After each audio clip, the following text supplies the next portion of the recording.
क्या आपने कभी सोचा है कि आने वाली सबसे खतरनाक लड़ाई टैंकों से नहीं, नदियों से लड़ी जाएगी? क्या आपने कभी खुद से पूछा है, अगर किसी देश का पानी रोक दिया जाए तो क्या उसे हराने के लिए एक भी गोली चलाने की जरूरत पड़ेगी? और सबसे बड़ा सवाल, क्या भारत आज उस मोड़ पर खड़ा है जहां पानी सिर्फ संसाधन नहीं, रणनीतिक ताकत बन चुका है? दोस्तों, आज हम उसी सच्चाई की बात करने वाले हैं जिसे दुनिया जानती तो है लेकिन खुलकर बोलती नहीं। आज हम बात करेंगे उस हथियार की जो दिखता नहीं, आवाज नहीं करता, लेकिन जब चलता है तो पूरी पीढ़ियां हिल जाती है। आज हम बात करेंगे पानी की, और इस पूरी कहानी के केंद्र में एक नाम सबसे ऊपर है, भारत। दोस्तों, दुनिया बदल चुकी है। 21वीं सदी की लड़ाइयाँ अब सिर्फ बॉर्डर पर नहीं लड़ी जाती, आज लड़ाइयाँ लड़ी जाती है डेटा से, संसाधनों से और नियंत्रण से। और इन तीनों में सबसे खतरनाक ताकत है पानी पर नियंत्रण। भारत आज दुनिया का वो देश है जो शांति की भाषा भी जानता है और शक्ति की भी। और यही वजह है, जब भारत पानी की बात करता है तो चीन भी ध्यान से सुनता है और पाकिस्तान भी। सबसे पहले चीन को समझते हैं। अगर आप चीन को सिर्फ एक पड़ोसी देश समझते हैं तो आप बहुत बड़ी भूल कर रहे हैं। चीन एक देश नहीं, एक सोच है, एक लंबी रणनीति है। चीन 5 साल की नहीं, 50 साल की प्लानिंग करता है और उसकी सबसे खतरनाक योजना है जल नियंत्रण। एशिया की लगभग हर बड़ी नदी तिब्बत से निकलती है और तिब्बत पर नियंत्रण किसका है? चीन का। मतलब नदियों का स्रोत चीन के हाथ में है। ब्रह्मपुत्र हो, सिंधु की सहायक नदियाँ हो या दक्षिण पूर्व एशिया की जलधाराएं, चीन हर जगह नजर बनाए बैठा है। लेकिन ध्यान दीजिए, चीन खुलकर ये नहीं कहता कि वो पानी को हथियार बनाएगा। वो क्या करता है? वो बांध बनाता है। वो पानी को रोकने और छोड़ने की ताकत बढ़ाता है। और यही असली शक्ति है। अचानक पानी छोड़ा तो बाढ़, पानी रोका तो सूखा।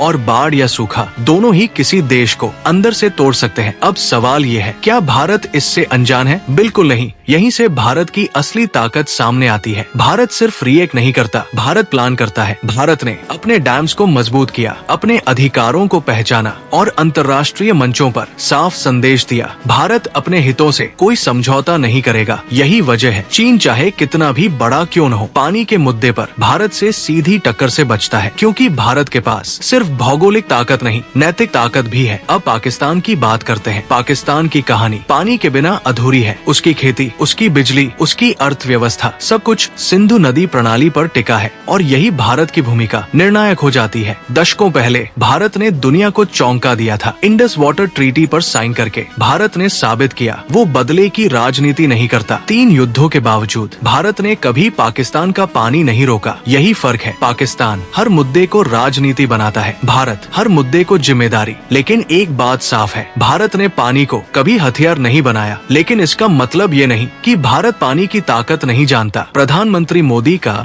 एक वाक्य याद रखिए, पानी और खून एक साथ नहीं बह सकते। ये बयान नहीं था, ये नीति संकेत था, एक संदेश दुनिया के लिए भी और पड़ोसियों के लिए भी। पिछले कुछ सालों में भारत ने जल प्रबंधन पर जो काम किया है वो अपने आप में मिसाल है। डैम्स का आधुनिकीकरण, नदियों की सफाई, जल भंडारण बढ़ाना और सबसे जरूरी अपने हक को पहचानना। यही वजह है आज भारत पानी के मुद्दे पर आत्मनिर्भर भी है और आत्मविश्वासी भी। अब एक बड़ा सवाल, क्या भारत पानी का इस्तेमाल दबाव बनाने के लिए करेगा? जवाब सीधा है, भारत कभी आम जनता को नुकसान नहीं पहुंचाएगा। लेकिन भारत अब इतना भोला भी नहीं रहा कि अपने संसाधनों को नजरअंदाज कर दे। और यही सोच भारत को अलग बनाती है। दोस्तों, जरा सोचिए, क्या आने वाले समय में युद्ध सच में जरूरी होंगे या फिर पानी, खाना और ऊर्जा ही देशों को झुकाएंगे? यही इस वीडियो का असली सवाल है। भारत आज जिस रास्ते पर चल रहा है वो टकराव का नहीं, नेतृत्व का रास्ता है। जहां चीन नियंत्रण से डर पैदा करता है, जहां पाकिस्तान अव्यवस्था से सहानुभूति चाहता है, वही भारत स्थिरता से सम्मान कमाता है। और यही कारण है, आने वाले वर्षों में अगर कोई देश पानी को सबसे समझदारी से संभालेगा तो वो भारत होगा। टैंक नहीं, मिसाइल नहीं, युद्ध नहीं, पानी आने वाली सदी की सबसे बड़ी ताकत है। और भारत इस सच्चाई को समझ चुका है। अगर आपको लगता है कि भारत की असली ताकत दुनिया को समझनी चाहिए तो वीडियो को लाइक कीजिए, चैनल को सब्सक्राइब कीजिए और कमेंट में लिखिए जय हिंद।